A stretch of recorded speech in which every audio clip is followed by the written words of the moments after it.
do some villains and should be villains have in common in Marvel's Spider-Man 2017 is that they all are misinterpreted. Not all of them are bad, besides a few of them, but there is one villain I didn't put on this list and should be jailed for his crimes. The guy I'm talking about is Josh Keaton. I'm messing with y'all. He's not the worst. But if you know who he voiced, you would know who he cast for. Norman fucking Osborn. Now, I have been hating on this Osborn for so many reasons. And if there's one thing about my dislike gallery, I hate freaks. And Osborn is one of them. But how is Norman a missed opportunity? You will understand what I mean. Don't forget to grab your snacks and eat your wheat cakes, because this is gonna be a wild one. Zooming forward from all the chaos created by the Jackal and Spider-Man, I know bro was trying, but his recklessness almost got these coppers killed. Peter is late like usual, but Harry let him slide because he knows his Petey Pooh is always late. Harry cut him up to reunite with the Horizon gang, as he explains that his dad is also making a school for his students. Like, okay. And that's why our students will be the very best. Norman Osborn, also known as Mr. Obvious. It's just something about him that already makes me can't trust him. Yeah, every Norman is gonna be evil later on, but this guy is written to be evil so quickly. And this is the first episode he shows up. I wonder if that's what people meant by this show having bad writing. Norman asks Peter if he's applying to his school, but Pete declined as he already has been enrolled in Horizon. Norman felt sorry because he was afraid he'll get expelled like his son. Harry tells his dad to shut up as he's embarrassing him. Max and Norman shakes hands as Max was happy to see that Norman is making a science school to give these young gifted students an opportunity. But peep what Norman says. I'm glad you see it that way. I thought you might feel threatened. By what? The fact that Max would be scared to talk to Harry's father? Max ain't even scared of you. Moving on to the audition, we have John, James Jonah Jameson's son. He's here because he has ideas for the space agency as he's studying for space physics. Alistair explains that he has genes for excellence. Well, you better hope you have the genes for tolerance. Harry obviously won that roast battle. Flash explain how his genes are denim. But why the hell are you here? And Anya? I swear, this girl is doing too much. Here we have Herman and Clayton, aka Clash and Unfortunately, they got the DH treatment, which sucks, and they're not even villains, just students. Herman and Clayton made their tech together to present what they made, which is awesome. Even Norman was impressed. But what he says just makes this unreasonable because he's only picking one participant. One! Are you for real? Flash 100% didn't get accepted and Anya was just showing off. And he's doing this to see who has the best tech, even though they literally just did it together. Herman tries to explain that they're bros and that he shouldn't be doing this, but gets hit when Clayton pokes him with his Clash tech by accident. Herman tunes up his shocker gauntlets to fix his, but he ends up getting hit by Clayton. And thus comes Clayton's rage bait, attacking him with a stronger vibration. Clayton, I'm sorry. Let's make this even. Even? Even? You fucking attacked me 3 times! How is this even? How did I attack you when you started it first? I didn't even attack your ass. That was an accident. Then why did you hit me? You know what? Fuck you and your King Kong gloves. Now they're fighting, all because of Norman. And he only did this as a game, not as some friendship bullshit. At least the Jackal is willing to take both of them. Herman and Clayton forgave each other after Spider-Man destroys their tech from the Jackal. And I gotta say, Herman shouldn't be friends with this dude. Because the moment he realized they were going too far, and Herman tells Clayton they should stop, but Clayton didn't comply. After getting attacked by Herman's shocker gauntlets 3 times, and Clayton only got him twice. How is that even? Norman still kept his word and picked Herman instead. Max calls his school system bullshit for rivaling these kids and not acknowledging their craftsmanship. But to Norman's eyes, he doesn't want to watch a boring presentation. He wants some of that action. But you run your school the way you want to, and I'll run mine the way successful people do. Already off the bat, this man can't be trusted. After pulling off that act with these guys, I feel really bad for Clayton. Their whole flow with their presentation was cool, but they ended up in a box to compete against each other. Harry can't even trust Spider-Man because he expected that Spidey was the one who got him expelled, but Norman told him not to worry about it as he had everything taken care of. Harry was amazed, but he was curious how his bombs got here and asked if he stole them. But Norman appropriated them. It sounds different, but it's still the same thing, just in different definition. But that isn't the only thing that Norman wanted to steal, as he asks Adrian if he knows what Horizon High is cooking for Stark Expo. And what Max is testing on is the V252. He believes it will be revolutionary, and Norman wants it. But Adrian ain't going out there. He just got out of prison. Don't worry, Unc. I'll take your place. Bro, did you forgot what he did to your dad? And he really thought he would do fine. And since this is symbiotic relationship with the black suit, I'll get Tubes back.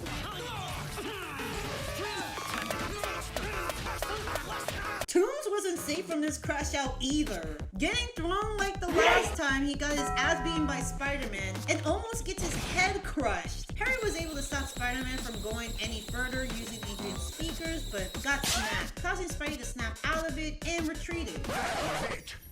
That was the V252.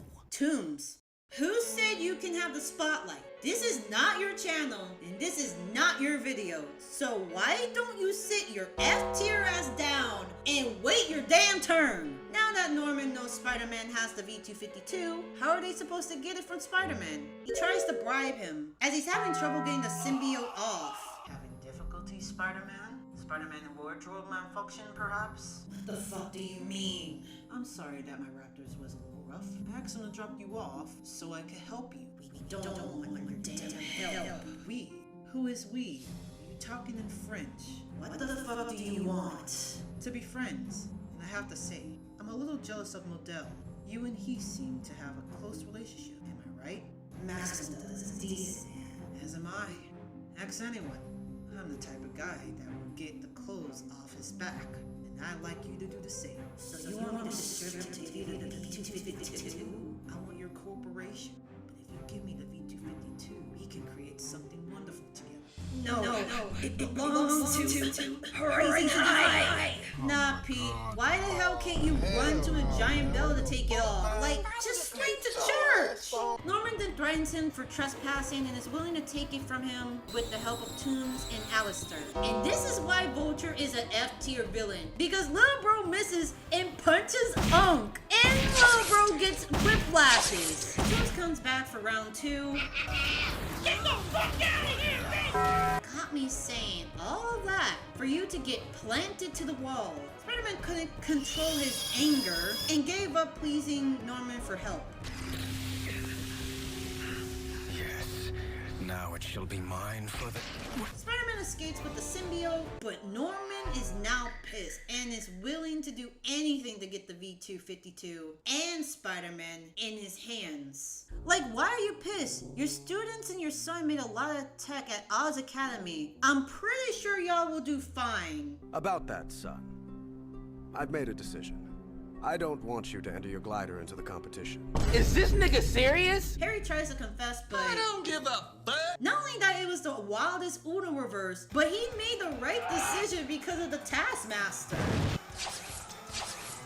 Norman talks to Otto as he's impressed with his robotic arms, but Otto was depressed after Max told him to stop making them until he understands what the arms do, or he'll remove his funding. But Norman is willing to help by giving him a card to keep in touch. Remember when Alistair attended Oz Academy because he wanted to be a bitch to Harry? Spencer Smite had something to say and he was not having it. Smite took back his Spider Slayers because he was promised to have a position in Oz Academy and did everything to frame Harry for him. To not get the position to work at Oz Academy for a cheap request is just sad.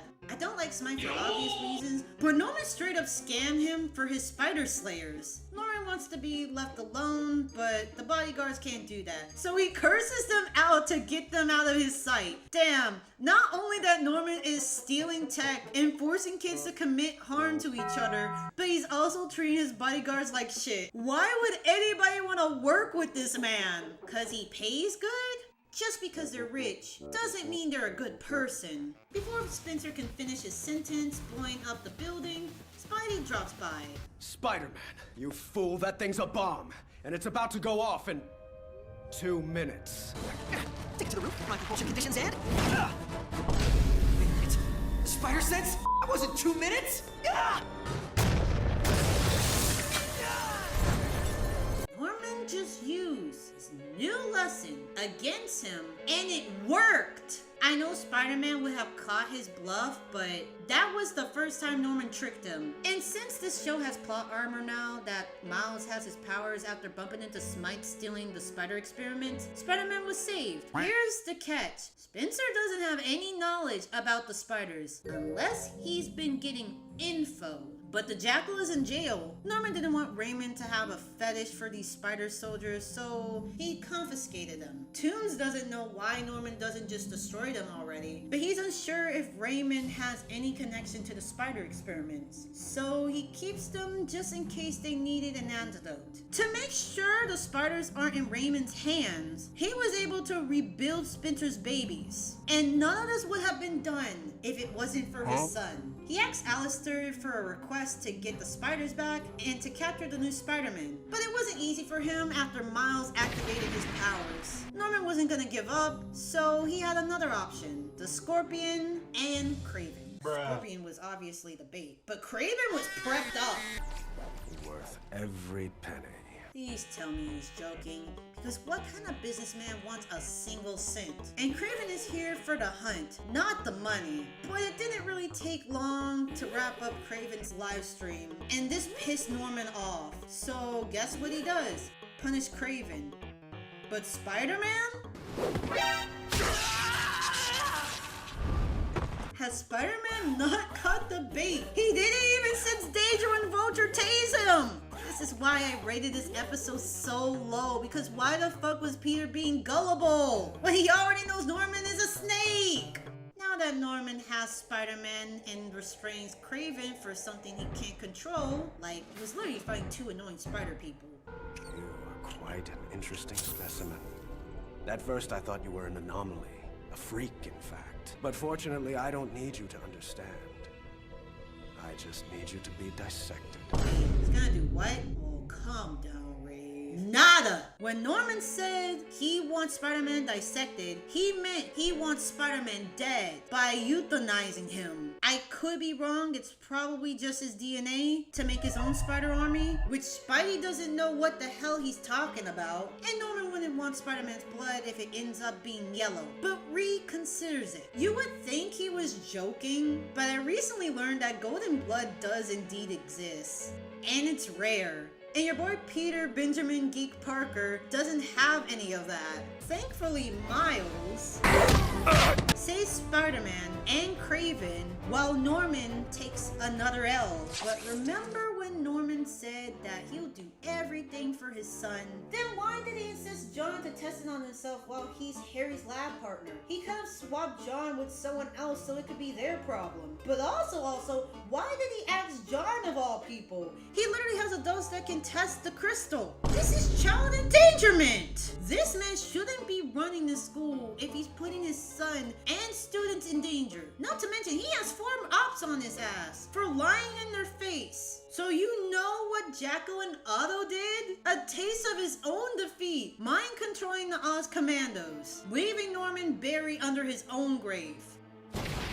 But he was not gonna die in vain.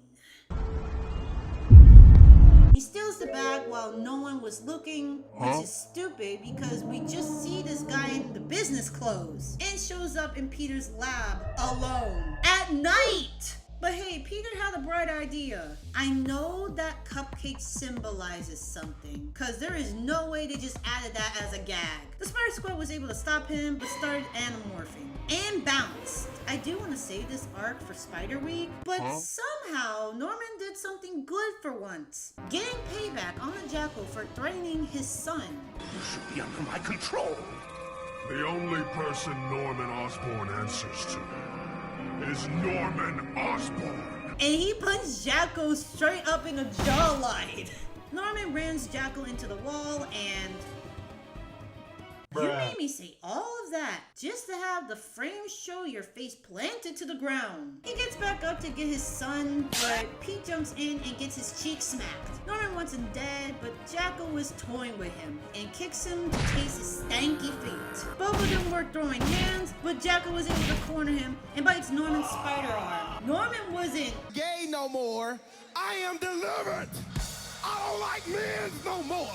I said I like women. And punches his freaky ass Grinch off of him. Norman didn't win, but that fight was cinema in my book. Norman was turning back to normal. Peter, Anya, Harry, and Miles, who has been absent the entire time, were able to cure everyone back to their normal selves. But Norman was still in poor condition because of Peter's blood and Anya's serum. Harry doesn't have any options. Even Norman doesn't want his son to test it on himself, but he has no other choice, and he does it anyway. Norman was healed, but for Harry, he's been feeling weak and ended up blacking out. Okay, he probably feels exhausted after transferring his blood to his father. Spider-Man tells Harry to take some rest, but then he comes back to help him against Otto, but... What the fuck is going on? Peter calls Harry to know what's going on with him, but instead of his friend, it's his father. Where the hell is Harry? And when Spidey sees Harry walks in exhausted while he's getting choked to death, it was obvious who it was. Fool Spider-Man once, shame on you. Fool Spider-Man twice, shame on him. Fool Spider-Man 3 times. I wish they just made Norman's suit purple and green, but I guess the team wanted to make a plot twist, which is fine, but Detective Spider-Man already did that, but it was well received. I'm gonna let this plot twist slide, but the other plot twist in this show is horrible. He pretends to be Hobgoblin so he can finish House Spider-Man and got his son expelled so he can make him successful and have all the spotlight to fill his destiny as an Osborn, which hurts Harry, making him believe that his father is doing this all for himself. Norman strangles his son as Spidey was cutting him to stop him from hurting his bro. Harry tries to stop him but ends up starting a fire. He helps his dad and frees Spider-Man because his father commands him to kill him, but he couldn't because Spidey is his best friend. Norman hates his gay relationship and wishes him to rot, literally meaning he's abandoning him to live on the streets. Norman gets his karma alright, leaving him to die. But his legacy did not die in vain, as he created a cult. But unfortunately, that is not Norman Osborn. It's Adrian fucking Toomes. So I guess Norman was dead after all, which makes sense. And of course there's one person willing to do anything for his king, and that's the freaky ass lizard, Dr. Connors. Saved Norman Osborn because he's been the only person subduing him from turning into the lizard, and was tasked by Norman to do something for him so he can have full control over Horizon High and bring him the V-252 that he has been drooling to have as a pet, and promises to cure Connors from his transformation. Okay, you drug addict, since you think Norman is your messiah, do you really believe he's gonna give you the dose again? Absolutely not, because he's been using Dr. Connors as his slave, forcing him to turn into the Land Before Time cosplay. And he wasn't gonna do this alone. It's not the Sinister 6, it's the Sinister 5. Then it dropped to 4 because Norman told him there was never an antidote.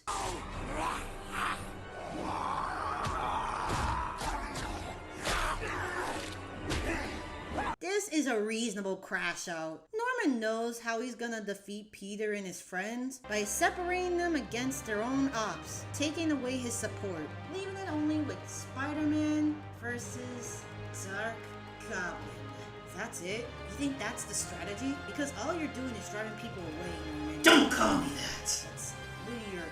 Norman was in a mask. Now, I'm more than that. But no, you're Peter Parker, and I'm Norman Osborn. Those names are irrelevant. It's Spider-Man and Dark Goblin now, and I'm going to destroy you! Spider-Man gets caught and is already getting violated. Like, what am I supposed to say about this fight besides Dark Goblin trying to rape a child and maul his face? He's a PDF! But there was one friend that Norman forgot about, and that's his very own son. Norman tries to guilt trip Harry by being proud of him and promises that he and Harry could rule the world together after Spider-Man is defeated. Harry once believed him, once thought his father actually cared for him. Now he sees what type of father he is. He did everything to make his dad proud. He felt abused, lied, and ruined his future. You might be my blood. You're not my father. Spider-Man needs to stop getting cut by Dark Goblin. You're starting to become the worst player on the team. Dark Goblin pulls out a sword behind him to decapitate him, but gets slapped by Harry. Peep the size difference between the swords. Harry doesn't stand a chance and gets whacked. Harry sends sound waves to weaken him, giving Spider-Man a chance to strike. And Hobgoblin launches from behind with his glider's shoes. Dark Goblin sends tentacles to penetrate Harry, leaving him vulnerable to Spider-Man's web and tripping him on his back. Dark Goblin calls for help, but say it with me, nobody came. This is why you don't have any friends, Norman.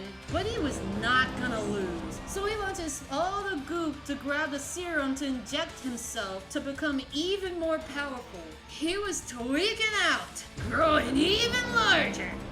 Andrew-tesque monstrosity! He was moving way too fast for them because of his size, but Peter and Harry adjusted and had a plan. Harry backstabs the Dark Goblin, but gets his ass yeeted. But your boy Spidey ain't gonna let that slide. He got the Dark Goblin's attention and was weaving, and damn! Bro is breakdancing and fighting? Why the fuck ain't nobody talking about this fight? This is cinema! But the Dark Goblin is not gonna fall in vain. Oh, shut the fuck up.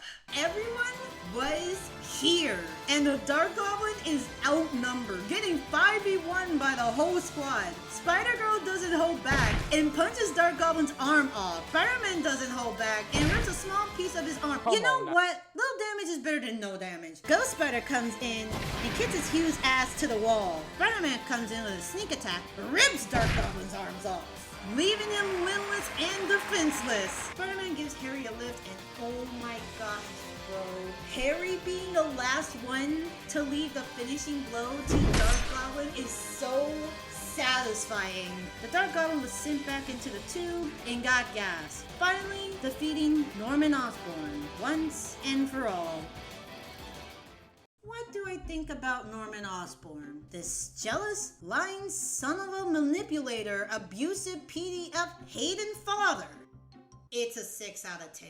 Like, Norman isn't a bad villain, but it's just the choices. He never returned as the Goblin King, and he's not even called the Green Goblin. I mean, he is the Green Goblin, but they just called him Dark Goblin. We can argue it's because of the symbiote. I do like the plot twist of Norman in Season 3 for the climax, but Season 2's plot twist sucks. If it was the two villains like Chameleon and Mysterio working for Norman, and also revealing Norman was still alive and that machine Harry made from the blueprint was drone instead of someone piloting it, this would have been like the best plot twist for Season 2. I mean, there's a lot of ways to make the Season 2 plot good, but there was no reason to use Tombs for this.